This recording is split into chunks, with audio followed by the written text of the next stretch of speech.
Hello, welcome to AM Reviews. I'm Angelina Maria. And in tonight's episode 7, I'll be discussing The Oval, episode 6-5, Family Business, NY, or the original, Family Business NOLA, the spinoff, and Sistas, episode 817. Anyway, y'all, let's get into it. Let's get into this docket. First on the docket is The Oval, season 6, episode 5. I don't have that many points because I feel like didn't much happen on this episode today. That's just my opinion. Not much really went down. Not much really happened. Um, First is Lily. I think she's coming back slowly but surely. I don't know if she's gonna be a regular. She's gonna be back like how she used to be on the cast. But I noticed that the past few episodes, her storyline kind of came back. Um, like it used to in previous seasons, not so much season 5. I feel like it kind of died out, but season 6 it looked like they're bringing it back. Um, which I feel like Donald should be a little concerned because at first she was a bit combative for all of 5 minutes, and then she was like very, she complied and things like that. So it was like, why do you trust that she's all of a sudden very um agreeable when she hasn't been? Well, once she found out what was going on, like at first, yeah, she was a very dutiful wife. She did what she was supposed to do and things of that nature. But now it's like she kind of been more so defiant, and now all of a sudden she's kind of like, oh, let me, you know, do what you say. Yes, sir. Yes, sir. Yes, sir. And I was like, you're slow if you think this woman just all of a sudden agrees with you and wants to do what you want her to do. You're goofy if you think that. Um, Moving on to Mr. Hunter. He now can walk, knows he can walk, and he finally got Jason to give him the official paths to the tunnels so he can get around and things like that. And of course, he came in the Oval Office and, startled not only Victoria but also Eli and pretty much told them, of course it was to be continued, that he up and he walking and he feeling fine. So he want his office back. He want his presidential seat back, which is crazy because you had been there so much time and you hadn't done anything. And I want to kind of see how that's gonna go or what that's gonna be, but whatever. Last but not least, on the list of the Oval, my bad, gotta stick with the right show, is Miss Nancy. This is the thing about Miss Nancy. I have said this before, and I will continuously say this. She is the worst character on the show, especially worst female character. Because honestly, where do I begin? Sorry for the background noise. If y'all hear that, that is my phone going off. Sorry about that. Should have put it on airplane mode. Anyway, back to Miss Nancy being the worst character in the Oval. Honestly, it's like, where do you begin? Because with her, she started off supposedly this dutiful wife. She did what she was supposed to do by her husband. Sis ain't even got to work. Sis ain't even got to clock in. Come to find out, she caused all the mayhem in her family. Like, if you think about it, her child that she gave birth to, which she had by her husband's father, thus giving her husband his own brother, you shouldn't do that, as well as his own stepson or bonus son, or however you want to look at that. Then she turned around, disrespected with her son, the son she had with her husband, not the one she made with her husband's father. Not that one. The one she raised and claimed as her son. That one. Yeah, him. He said, don't let Ruth around my baby because she with that coat and I ain't feeling none of that. Didn't respect none of that. And that got Callie abducted. That's season 1. She didn't respect none of those wishes, and that got that poor baby abducted. Fast forward to him following the Ragadushis, which got him caught up. Fast forward to her trying to follow him in the Ragadushis, which got her drugged and caught up, which made her tell the truth. And by her telling the truth, that's when Richard found out that she was sleeping with the boy daddy. Fast forward to that, of course, gets her son killed because he said that'll happen. Almost got Richard killed and threatened by the head of the Ragadushis. Fast forward to now. He want a divorce. My son is dead. You caused all this mess. I can't do this no more. I'm out the door. The moment he says this, 5 minutes later, she goes and sleep with his daddy. He comes home, finds his daddy in his house, and he gets upset with her. She talks cash crazy. I mean, she robbed the bank on how crazy she was talking to him. She broke the bank on how crazy she was talking to him. She talked to that man so crazy it made not a lick of sense. And you know what he doesn't do? Stabs his father. The man that was trying to calm everything down. That's the man that gets stabbed and kills him. Because why? She just breathe. Girl, apply pressure to the wound. How about that? Nasty. I don't know what to say. And they had the audacity. Richard got to leave his house. And then Priscilla telling Sam he ain't got no house. Girl, he gonna have a house because Richard got to be somewhere. Actually, how do you not have to work? Not have to do nothing but cook a meal. And I'm not saying that women who are housewives that cook meals and clean their houses and things like that, that's not a full-time job. They can be. I know it is. I know it can be. So I'm not trying to make light of that. But what I am trying to say is, when that's all you got to do, and your man don't cheat on you, your man don't beat on you, your man don't, because usually when that happens, your man beats on you, cheats on you, disrespects you because he feel like he do anything and everything anyway, and you need him, so he don't have no real reason to respect you. That was not Miss Nancy's case. The man was in the military and then ended up working at the White House. So you had a prestigious man. You had a dignified man. You had a good man. And you cheated on him with his daddy? Girl, I would have respected you more if it was his homeboy. His daddy? You didn't like him, you, or nobody else in your family. You couldn't have. It's impossible. You can't tell me that you, like, this woman turned out to be, in my opinion, the worst character on the show. I don't know if Tyler Perry intended for her to be the worst character, but this child ended up being the worst character on the show. Moving on to the next thing. Family Business NY. Season 5 or the original Family Business. I'm gonna be honest, if y'all ain't finished season 5 and y'all are not watching it on BT Plus, but yet watching it on BT, and the season is still yet unfolding, this is gonna be spoiler alert. Because in order for me to watch Family Business NOLA, which will be next up on the docket, I had to finish Family Business NY. Even though it doesn't say NY, it just says Family Business. You kind of got to differentiate the two. At least I do for my head and for my brain. All right. Let's get into it. Like I said, I finished all of season 5 because I had to catch up on NOLA. And if you finish season 5, NOLA makes a lot more sense. You got to finish all 5 seasons. It just makes more sense. The characters make more sense, things of that nature. Yeah. First on the docket is Mr. Jr. Mr. Lavernius Duncan Jr. I think I said his name right, Lavernius. I can't stand him. I'm gonna be honest. I don't like none of the boys.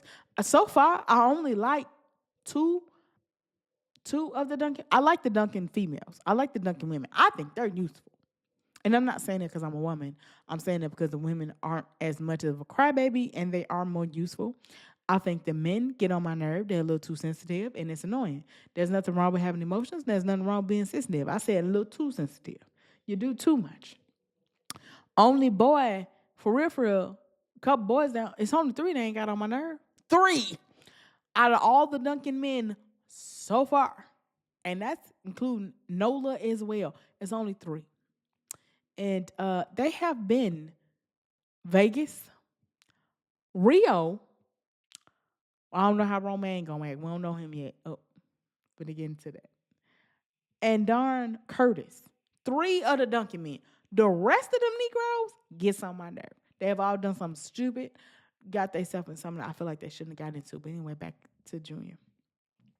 So this kind of bleeds into Miss Donna as well. Junior finds out that Miss Donna's his mama, played by Lisa Ray McCoy. He finds out that's his mama.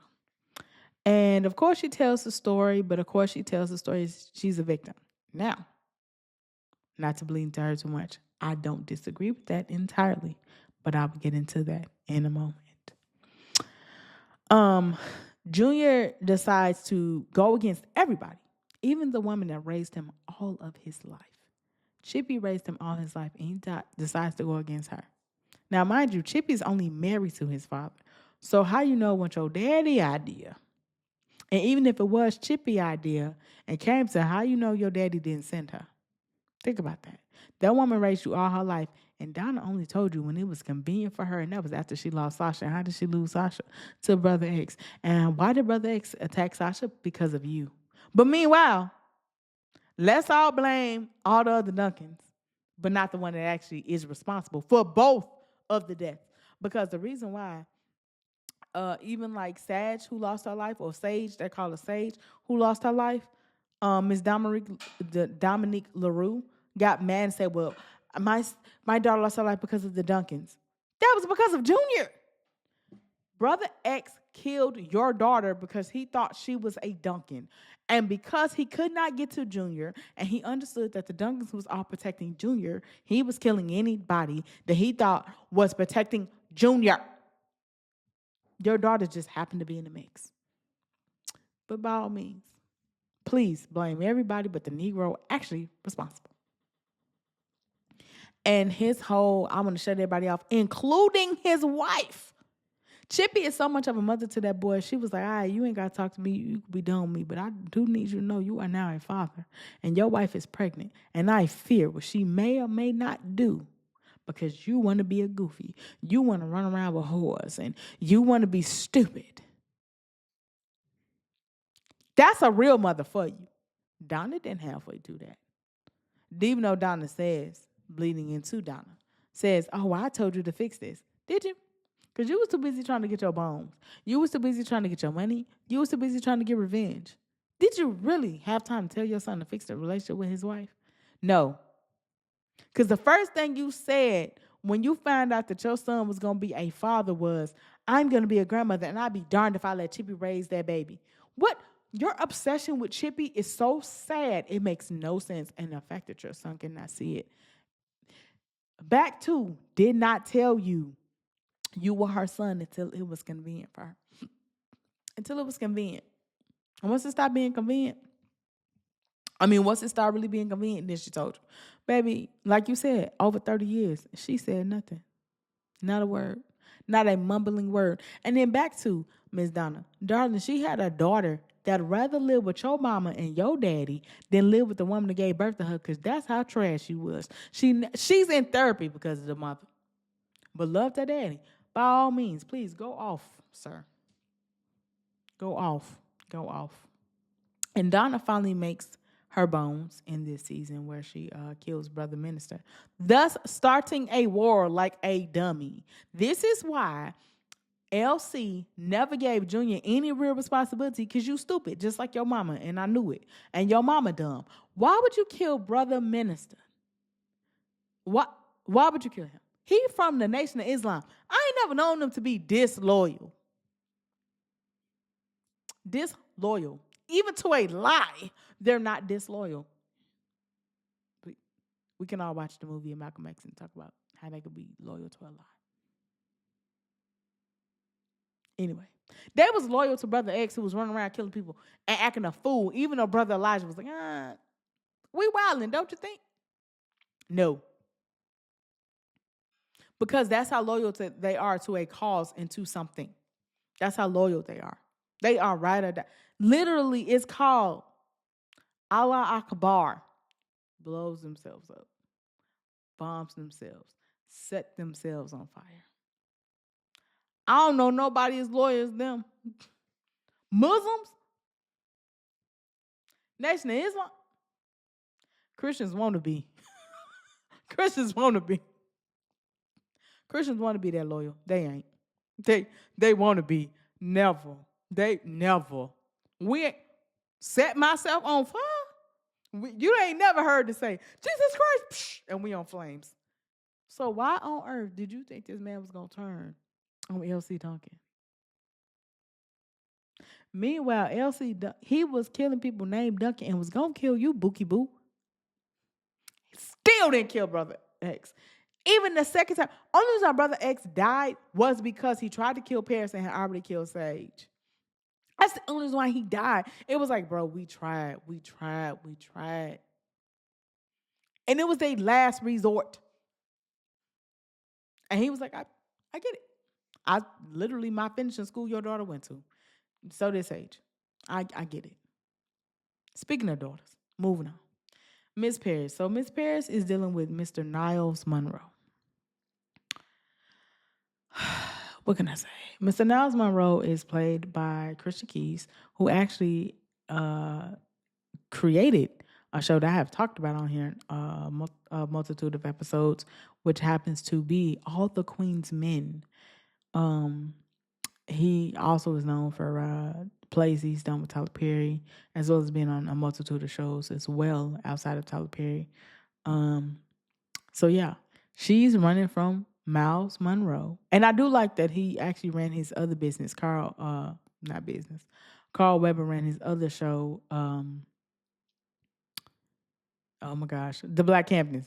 Brain went blank for a second. Sorry about that. The family business into this because of the fact that Bobby the Beast is on here, and Bobby the Beast happens to be Niles Monroe's brother. Cousin. Okay, we gonna get it together. Sorry about that. Anyway, he happened to be his brother, and she's running from him because he keeps giving her Ecuadorian blue roses, which your girl's favorite color is blue, and them roses is flames. Okay, I'll just say that. But he keep giving her Ecuadorian blue roses, because they're rare, and he likes them and things, and she obviously likes them too. So there's that. And she's running from him. She's even recruited Curtis to possibly find him or things of that nature and see what's going on. And look like Paris might have got herself in something, because the whole reason why she's in something is because she tried to stop Niles from killing her father, Elsie Duncan, because he was on the hit list. But instead of telling this Negro who this man was and why you can't do it, because she had lied to him the entire time. Like, to be honest, Niles had met her brother and everything. So her twin brother, she could have told him, but she just didn't feel the need to. And by her not doing so, she decided to blow him up. Was unsuccessful. He is now jaded and in his feelings. And yeah, he recruited his cousin. And that's probably why she had it's like a daydream almost, where she felt like they was the same person, or she felt like she was still with him.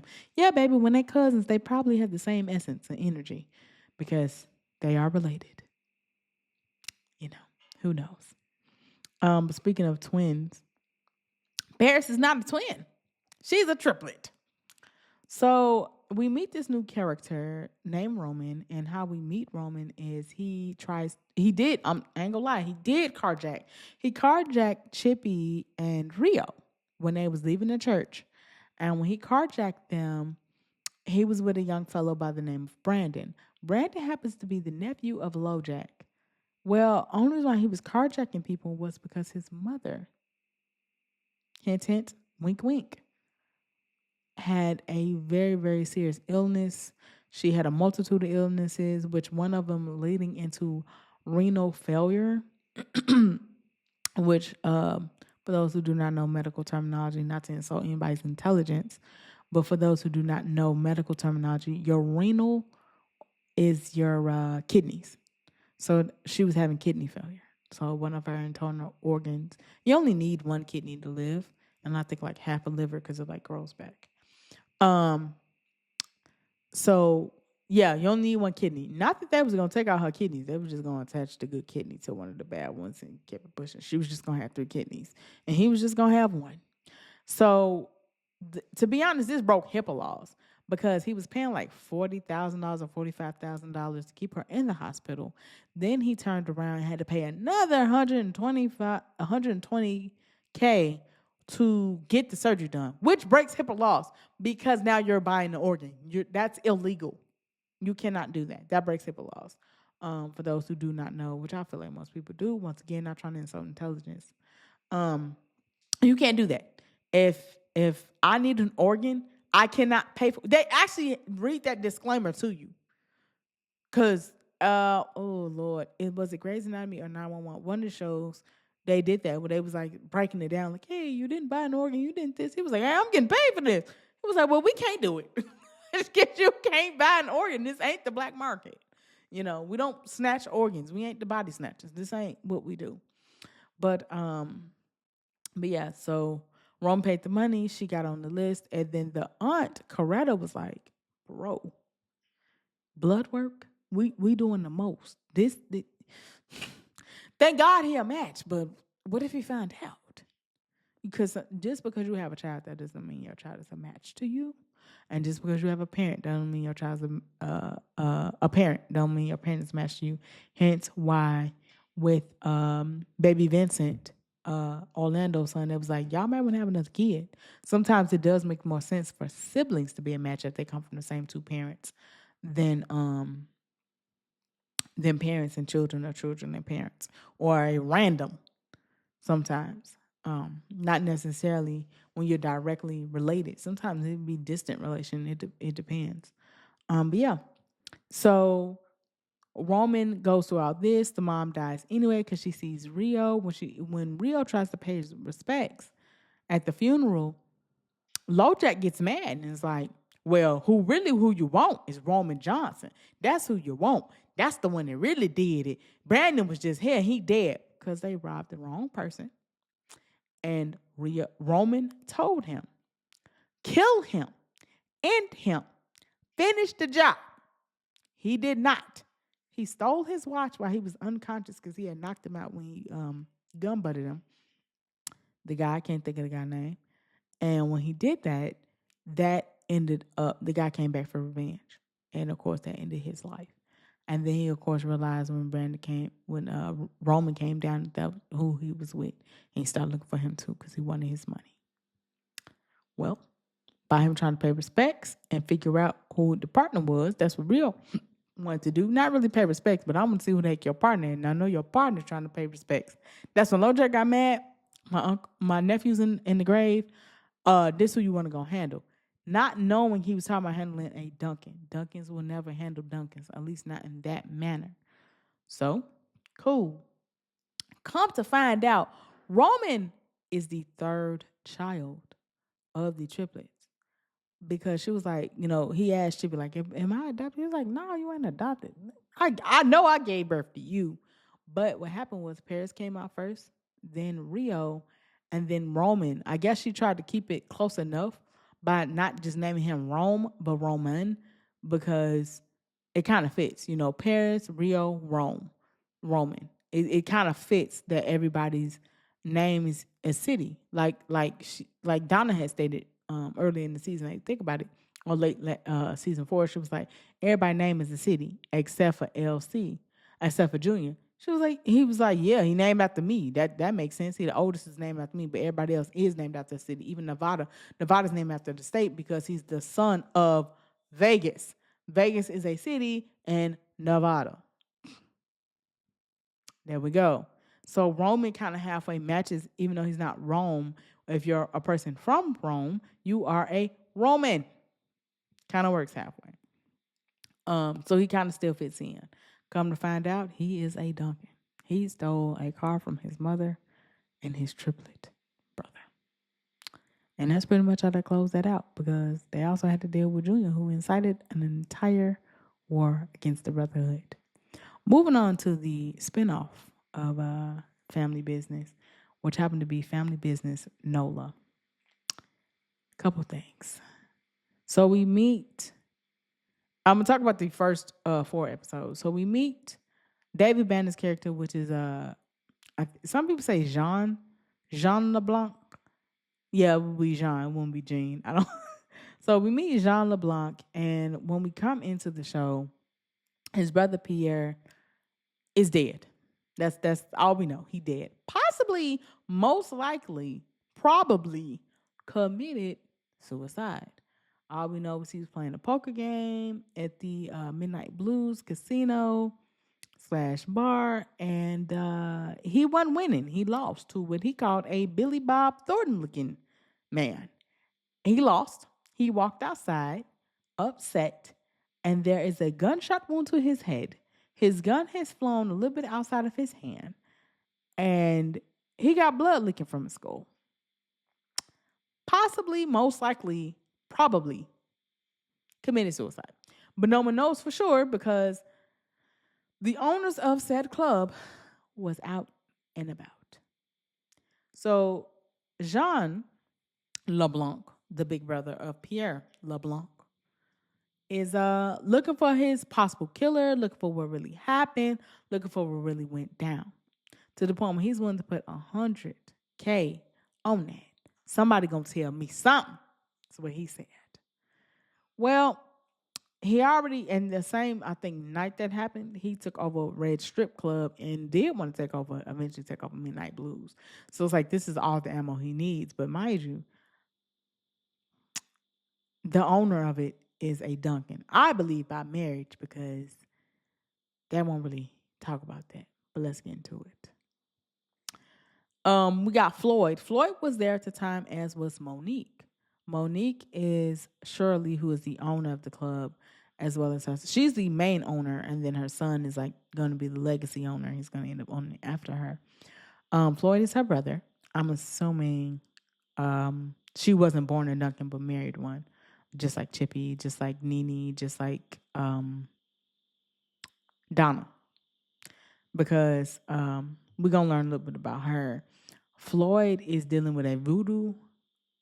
I don't want to say voodoo queen, but voodoo, I don't know if she's a voodoo priestess, but she's definitely a woman who deals with the voodoo arts. She puts the chicken foot around his head because she feels that he's in danger and things is going on with him and things of that nature. And mind you, like I just said about Jean, he finds out his brother dies, but eventually finds out near the club or in the club or on the grounds of the club or whatever.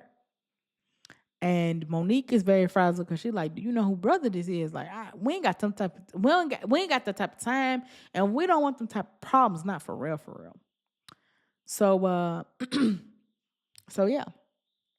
So he's dealing with her, and then Jean wants questions answered between Marquise, which is the son of Miss Shirley, as well as Floyd, which is the brother.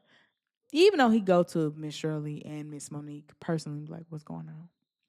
Which fast forwards me to my last point of Miss Shirley. So Miss Shirley is like little Miss Chippy. She worked in a brothel, and she worked at Big Sam's, I think is the name of the brothel, before they got to the Hellfire Club. And you know how them Duncan men love a woman that comes smooth up out the brothel. Because if you pay attention for just 5 seconds, Chippy came up out the brothel. And Elsie left his woman, Donna, for her. Even though I don't think they slept together. I think they just vibed, but whatever. Then you got Vegas, who the woman he loved before she died, Kim. She ran the Hellfire Club. Now his baby mama, Consuela, now currently runs the Hellfire Club. Like I said, love a brothel. And then Orlando, his current baby mama, and the woman he with now, Ruby, was a worker at the Hellfire Club. So far, only 2 wives that did not work at the Hellfire Club was Donna and Nene. But we don't know about Nene because they ain't really gave too much backstory on her. And then, obviously, Miss Shirley did because they said she ran the brothel for 15 years. And then she ran the club because the Midnight Blues because it was in her family for, oh, Lord, she said 150 years. She said something crazy since slavery. So I believe she worked there. She worked there to the point where she turned out Mr. Gabriel, which is played by Orlando Jones' character. Which is Orlando Jones' character, and Big Shirley is Layla Bashan's character. She turned him out, and I'm going to be honest, it's giving stalker. Because he said he paid for private eyes to find her. He had been looking for her for years, and she was his first. She told him she don't do that no more. He said he ain't care, and he was willing to pay up to 6 figures to lay with that woman one more time. I'm not going to lie to you. He would have said he wanted to lay with me for 6 figures. I probably would have tooted my legs up. My legs would have been to the ceiling. That's just me. I'm so sorry. This is the truth though. But she got offended and pulled out the pistol. So, but maybe if I was in a legitimate whore at one point in time, in legitimate, prostitute, call girl, whatever you want to call them, escort, whatever the heck you want to call them, I probably wouldn't want to either, because she did say she wanted to put the life behind her. So I'm gonna be honest. Our family business period, I liked it. Family business and why I liked it, but family business NOLA, I'm really intrigued because I want to see what the heck gonna go on with this Gabriel character. I want to see what the heck Jen got to say. Floyd with this voodoo woman. I'm interested, and then not to forget that she won't call LC. She like, I ain't calling LC. I ain't for LC, and it's like, bro, why? Larry done popped up in the mix, but he won't tell nobody but Miss Nene. And then it's like, not only that, how are you related to Duncans?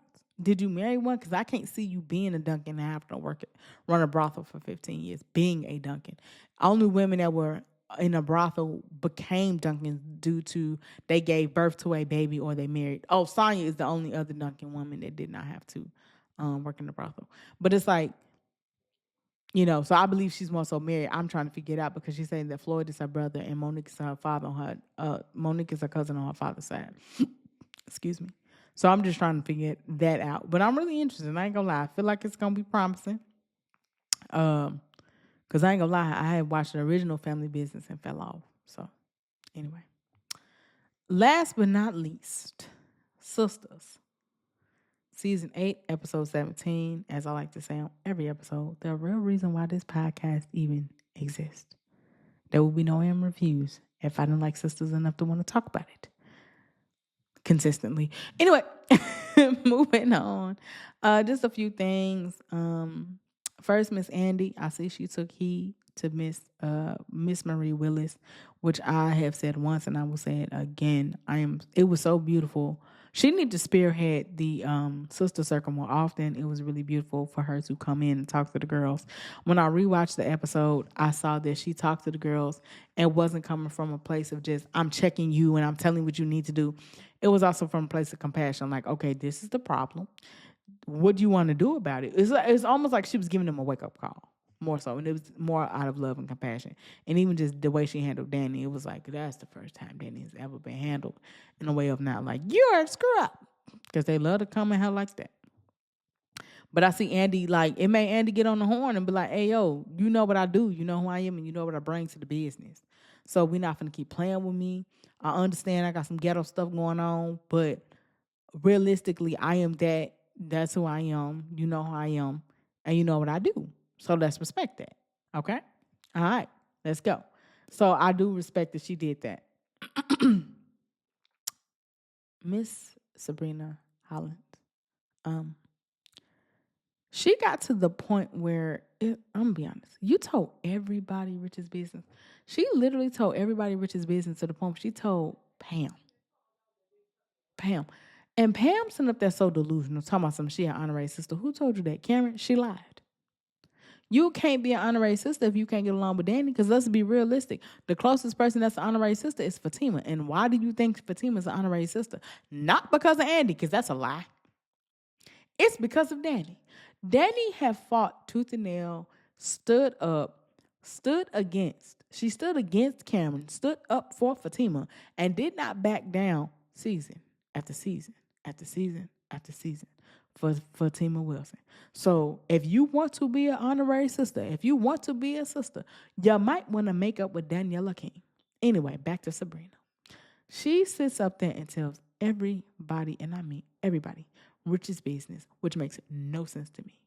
Why on earth are you telling people Rich's business? Like, why? And don't make sense to me. Like, at all. You told Pam, for what? For what? Anyway, moving on.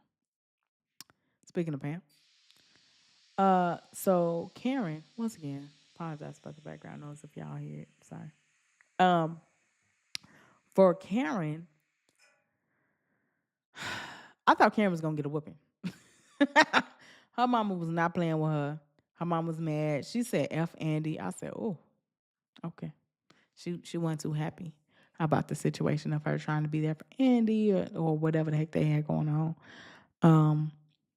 But she did make her dinner and then have Aaron come over, which of course is going to lead to some family time, if you will,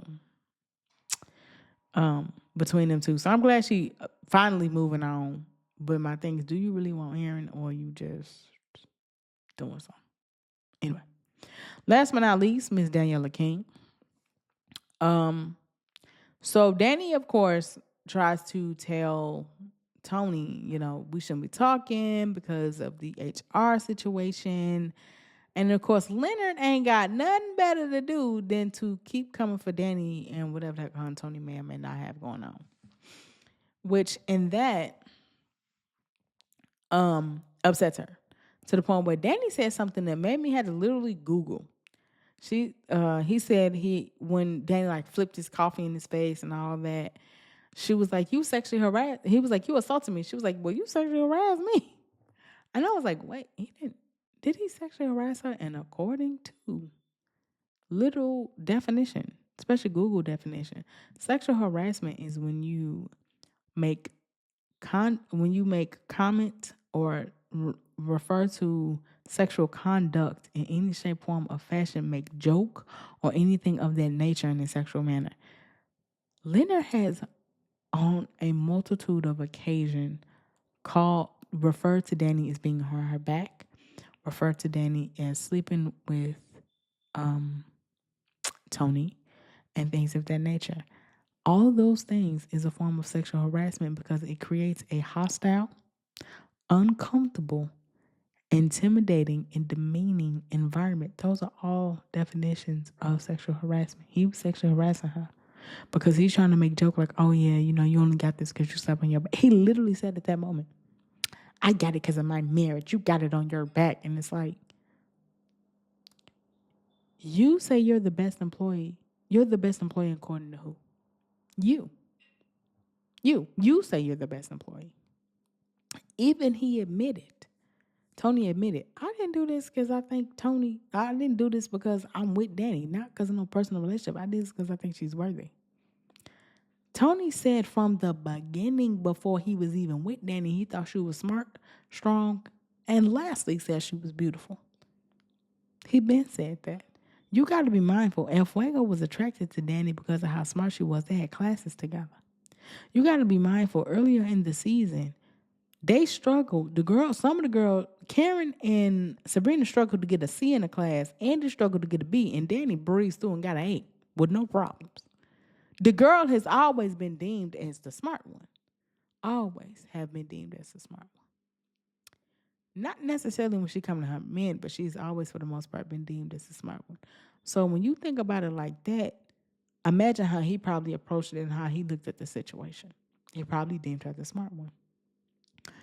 So outside of Danny being late because of whatever heck personal issues she had going on, Danny had really, really great potential. Even Logan thought Danny had great potential. And he never slept with her. Ever. And El Fuego, still, he wasn't low-key, really wanted Danny and cared for her.